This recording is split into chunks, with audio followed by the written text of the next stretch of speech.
KFSR at CMAC present the Central Valley Ledger, a public affairs program featuring stories from all over the Central Valley with Sevag Tateosian, 90.7 KFSR.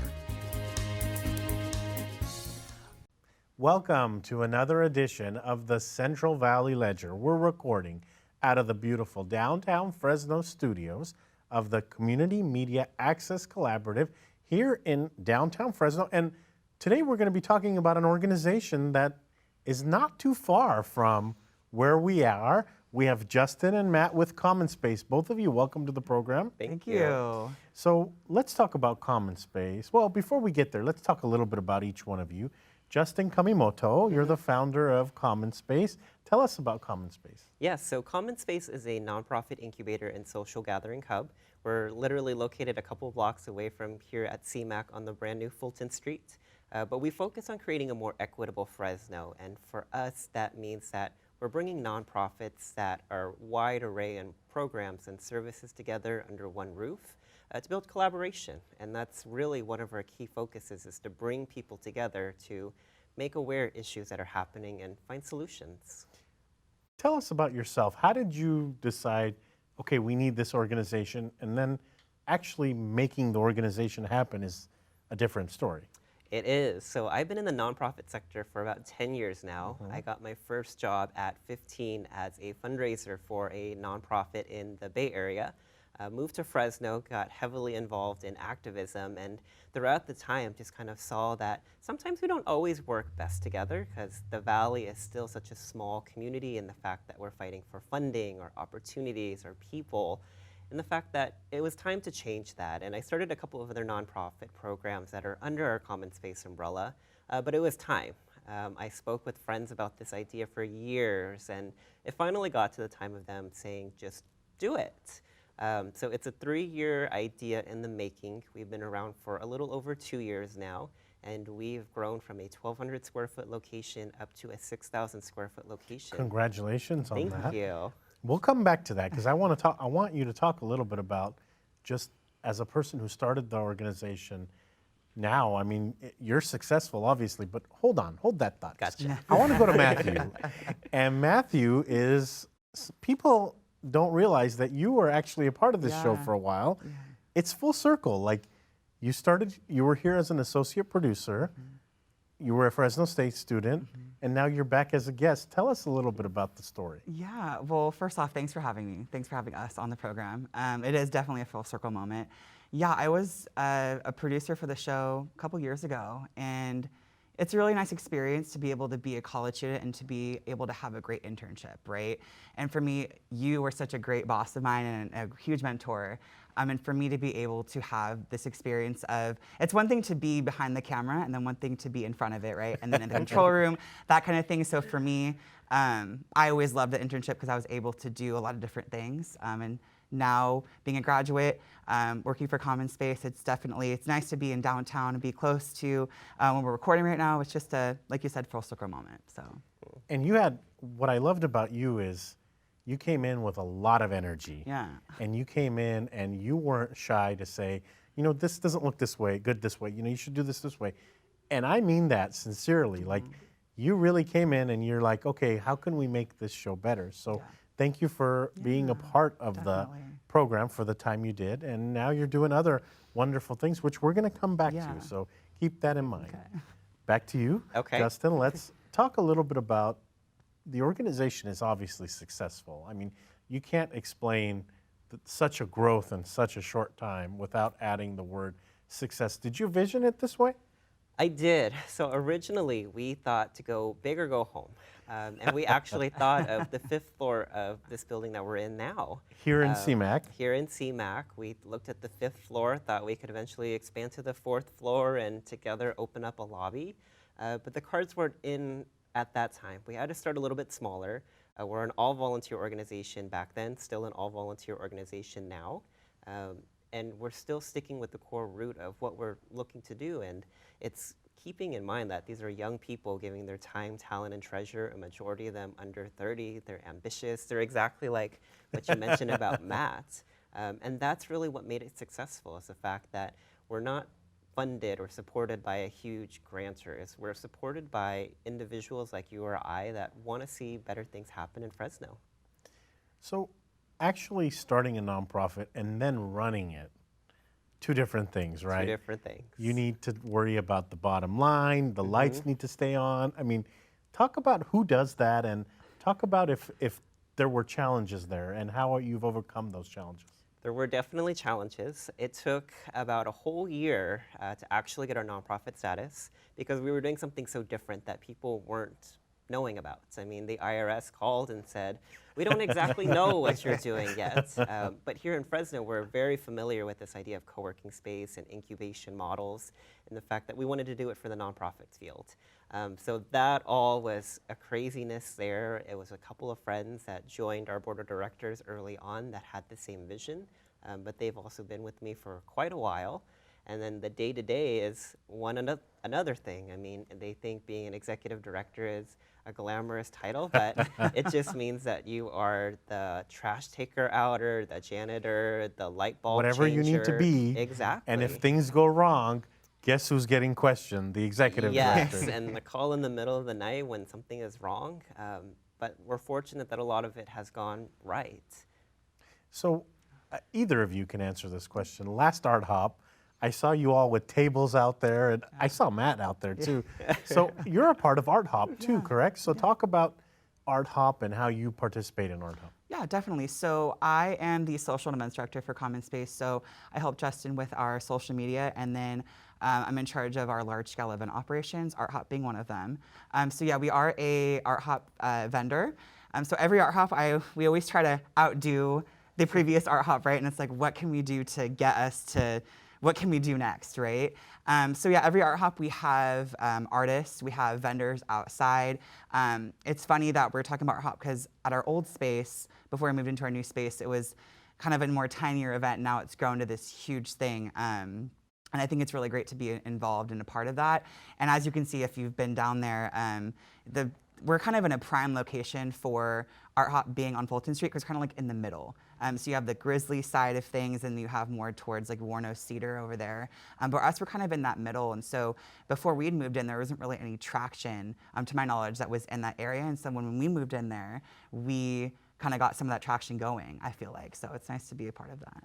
And then I was walking the other day and I thought I saw your dad, and it was your dad. So going back full circle, I want to say that years and years ago, when I was an intern with the DA's office, I did run into Matthew's dad back then, and I had no idea that he had Matthew back then. But full circle, then his son interned for the program, did some associate producing, and here we are. Now I'm interviewing him. So. It's a great thing about Fresno. It's you know what, and I want to continue on that path. So you're originally not from Fresno. I'm not. Talk about Fresno. Are we supportive here? Supportive how? Of nonprofits? You know, it's one of those interesting things. When we were looking at starting, we were thinking, do we want to start another nonprofit? At that time, there were over 9,000 nonprofits in Fresno County, but we knew that not all 9,000 were running. So originally, I was born and raised in the Bay Area, saw a lot of what like the tech startup had to do in entrepreneurship, but no one was bridging like entrepreneurship and philanthropy together. So it kind of came to be Common Space.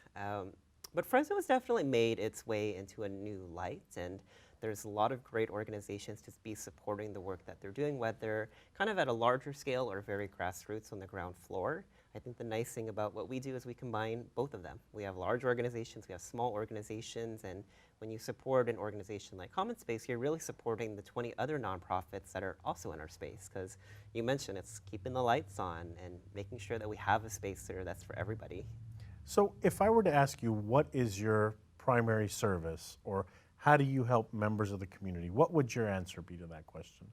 For us, or for me, really, it's about providing space. And in providing space, we're doing it in a bunch of different ways. We have people that are coming and looking for office spaces that we do in a very affordable, below market priced, all-inclusive rent rate. So in their rent is everything that they would be budgeting for in a whole year.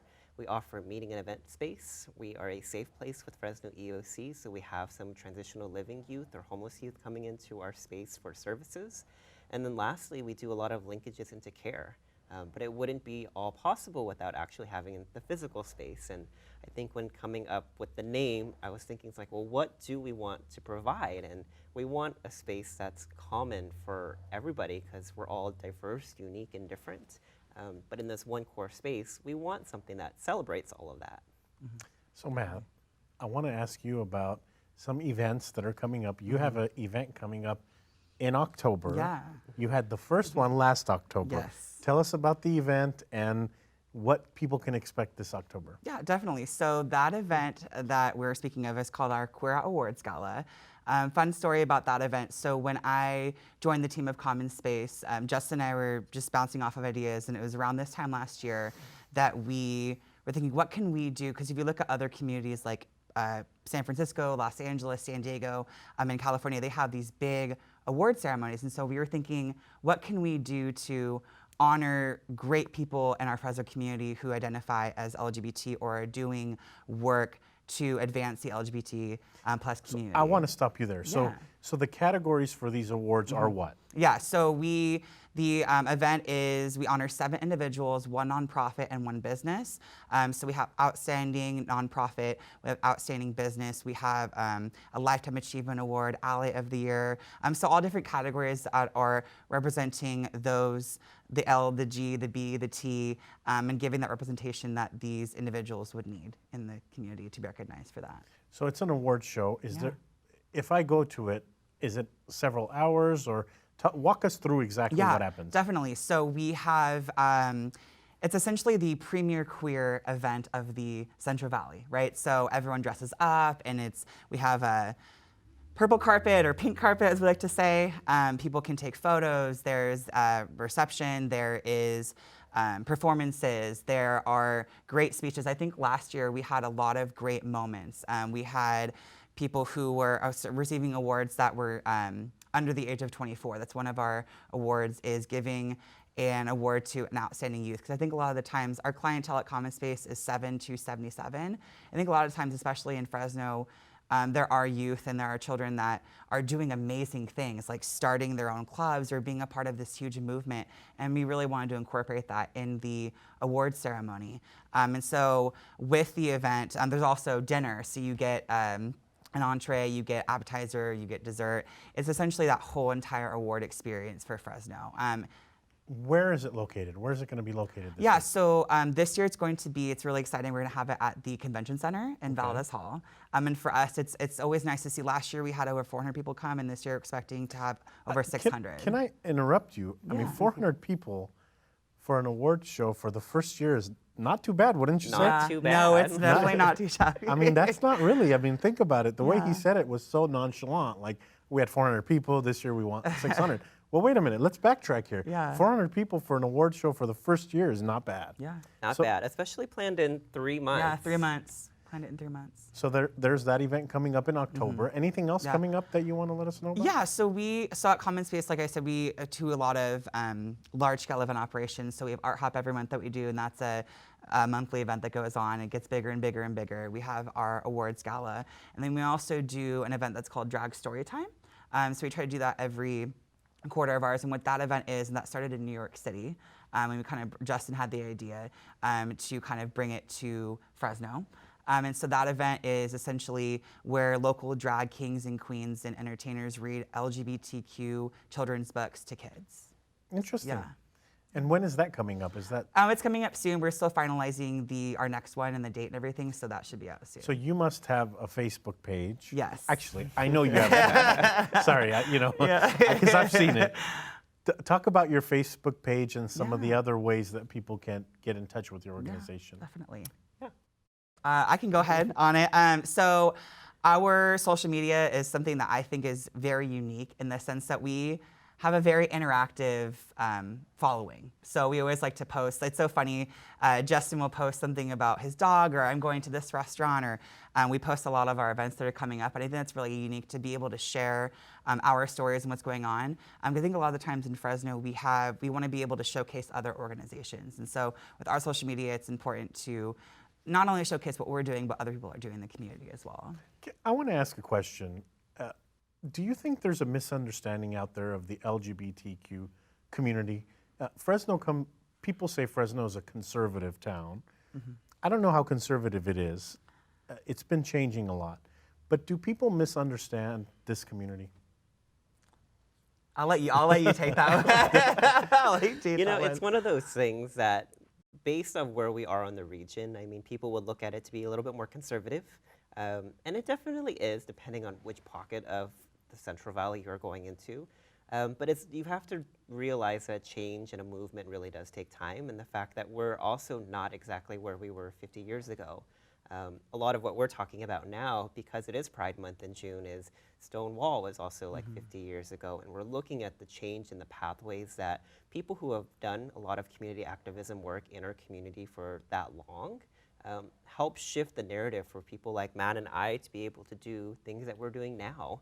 And the fact that, I mean, I'll knock on wood, but I mean, we've been very visible in the fact of where we stand on supporting equity as one of our biggest things, and that doesn't always mean just in an LGBT concept. It also means supporting like, equity, everybody. So it's definitely been really well received. What's your message to someone who may not understand the LGBTQ community? Well, I definitely think, you know, I have been out for almost 11 years. So that's why with our gala, we have it in October during National Coming Out Month. And I came out in 2008 during the whole Prop 8 kind of situation. And so I definitely think it's just about understanding. I think a lot of the times, back when I came out almost 11 years ago, there wasn't as many resources as there are now. If you look at like social media, you look at different, some of the things that we're doing as well, they'd be able to provide resources to someone who may not understand. But for me, like with my family, they're completely supportive. And I think as time goes on, people will be more understanding. It just takes some education, I guess. So. And your organization is doing a lot for the whole equitable piece of it. So keep up the good work that you're doing. Thank you. So tell us about some of the nonprofits that we can find at Common Space. I walk by Common Space all the time. I work across the street at the health department. So that's why I was telling Matt that, you know, Justin looks familiar to me from somewhere. Might have seen him out walking the Fulton Mall. What are some other organizations and stuff that are housed there? I mean, you have a lot, but. We do. So some of our major anchor tenants are like Californians for Justice, Gender and Sexualities Alliance Network. Some of our new folks that are moving in are like Trans Emotion, Real Authentic Woman Wellness. We have a Storytelling Academy moving in, Central Valley Air Quality Coalition, and then Central Valley Movement Building are a lot of our major tenants. But we operate Tuesdays through Thursdays from 10 to 4, and outside of those hours, our space is pretty much packed with events and programs that other nonprofits that maybe don't have an office with us, but are kind of incubating or utilizing our membership for co-working, are all working at a wide variety of levels. But it's really cool because it also shows that they're really the ones on the ground floor, hitting it running. So you have a coffee shop coming in, and I don't know how much of details you could talk about it, but pretty soon there will be a coffee shop at Common Space too. So for people who are around, they can stop by and enjoy the coffee. Yeah, there will be. It's a really unique idea in the fact that Liz, she's actually another downtown person of ours, totally believed in revitalization before we both moved to downtown and saw really the true impact. But she's bringing a cultural experience to coffee, and it's not your typical coffee shop. It's recipes that are passed down in her family, but it's also supporting the dream of a woman-owned business, someone who comes from minority backgrounds, and someone who actually serves actively in the Air Force. So it's a cool experience that will be brought to Common Space. So shout out to Liz, because I don't know if Shout out to Liz. I told you, Matt, but I worked with Liz at the United Way, where I don't know if she was interning or what, but she was at the United Way and she did a great job there as well. So again, another full circle moment. There you go. So one of the first customers when your coffee shop is open is going to be me. So I look out the 6th floor window of the health department, and I'll know when the coffee shop is open. You'll know. That's right. When the coffee shop is open, believe me. So talk about what your plans are long term. So you're a fairly new organization. Where do you see yourself in 10 years? Ooh, that is a really great question. I think we're always looking at expanding Common Space to what it could be. No one ever thought that we would have grown this much in such a short amount of time. So 10 years for us is light years away, but we have a lot of growth opportunities coming up just in the next couple of years that will expand our footprint at least by double. And then who knows, maybe we will be a downtown neighbor in a huge skyscraper-looking building. Justin's from San Francisco, so the skyscrapers over there are much more common. And so, by the way, I love going to San Francisco because it's such a beautiful place. Tell us a little bit about downtown. Are you in the right spot? Like, is this a good spot for you to be at the moment? I definitely think so. I know that when we were talking earlier, we both live downtown. I live right down the street. And for us, I think we're in that prime location. I think we're kind of in the middle of everything. So it's nice to be able to see people just walk into our doors and they're just like, what's this place? And then so I always kind of like jump up and I'm like, oh, and it's just well, nice. let me tell you. Yeah, let me tell you about it. Yeah, but I think it's a nice location because it's something that hasn't really been in downtown, or like an organization like ours. So it's nice to be able to have that location and just see the different types of people that walk through our space. So. And it's kind of fun being like the dark horse almost. Is people are looking at us for a bunch of different things, but we kind of always pop up and surprise them. And I mean, we have about 500 people that come through our space every month. And while they say a nonprofit really doesn't support like economic development of communities, but I mean, those 500 people are now going to these restaurants that we're seeing are saying open later, or patroning stores that we love because we live downtown and we see them all the time. But a lot of our folks don't know downtown, so we get to give them that tour. Yeah. What do you need from our audience? I mean, are you looking for monetary donations? I mean, we'll never turn that Yeah, one down. yeah, we can never say no to money. But what is it like from our audience members? How can they support you in your vision of what you're doing? I would say the best thing is to come down and hear our story. I think what people don't realize is we do a lot more than what like our website or our social media can really tell. But if you give us 15, 20 minutes, let us give you a tour of our space, show you the people that are coming in, either working or utilizing the space for whatever they need it to be, then I think you'll kind of see where we're coming from when we're asking for a donation of any size or an in-kind donation to help support just the people at our space. It means a lot. How important is a supportive board of directors? It sounds like your board is very supportive and active. Share with us a little bit about your board and how important them being engaged is to your overall vision. Yeah, so our board is very small. It's two of our previous program directors that run programs that were or are under the Common Space umbrella now. What we've definitely excelled in is having this larger advisory board. So people like Matt and all of our other team members who come in and volunteer with us, we want them to have a voice. And we want the way that our organization works to shift so easily, in the fact that if what we're doing is not fulfilling the need of the community, we don't want to be doing it anymore. We don't want to be stuck in kind of like this year-long strategic plan where we're going to work for 12 months for this one thing. If that one thing is not what community members like Matt are going out into the community and hearing, we want to fluctuate and really do exactly what it is. So this advisory board, tell us a little bit about the makeup of it. I know Matt is on it, but you've got a good group of people on there then. We do. We have about 20 different people that are a part of our team. They make it all happen. They are there at the space right now running programs into the evening because we literally, our last program sometime end at 10:30 at night. That's what I want to go next, and I'm glad you brought it up. Your hours of operation don't seem to be like the 8 to 5 type of thing. If you're if you're bringing people for downtown to eat at night and stuff like that, so your hours of operation can fluctuate. We do. Definitely. So at the core root of it, like I mentioned, it's Tuesdays through Thursdays, 10 to 4. Our earliest programs start as early as 9 for like our arts and craft classes that are run with partners. But the whole goal was, people always said nothing happens in downtown after 5 p.m. And we really wanted to shift that change. So while Art Hop is a great example, I mean, on the weekends we're running events like we did a cat cafe on the weekend with adoptables from the Humane Society. We're doing yoga. We're doing a lot of people development events that are ultimately helping us professionally, whether it's like a resume workshop or like on a personal level where we're doing like health and wellness workshops. So you two live in downtown, as you said. Are you seeing more people come to downtown? Are you seeing more activities and more life? And I ask you because when people ask me the question, I say yes. I mean, I've worked in downtown for a number of years. I went away and then I came back, and we're seeing a lot more people jog, a lot more people walk their dog on the Fulton Mall. Would you say that's accurate?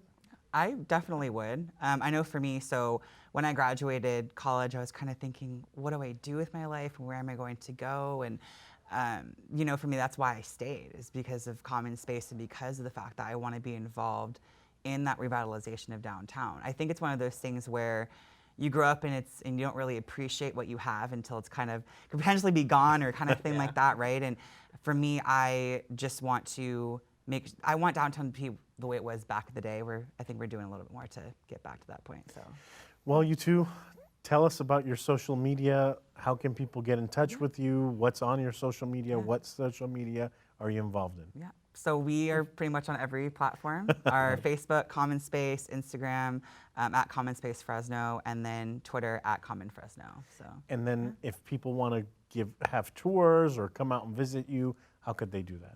Yeah, you can visit commonspacefresno.org. That'll have all the information, whether you want to book our space, look at office rentals, or come for a tour, or join an event. All of that information is on our website.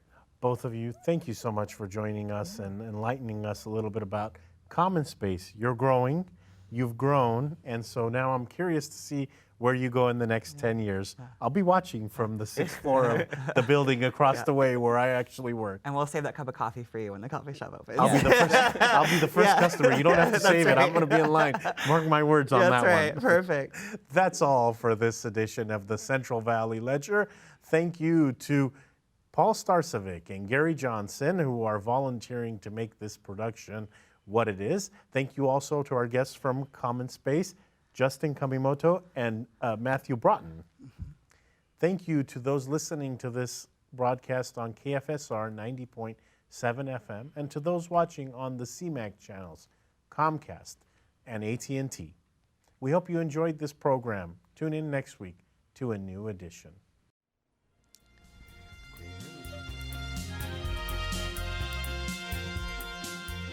KFSR and CMAC present the Central Valley Ledger every Sunday morning at 11:30. For a complete program schedule, visit kfsr.org.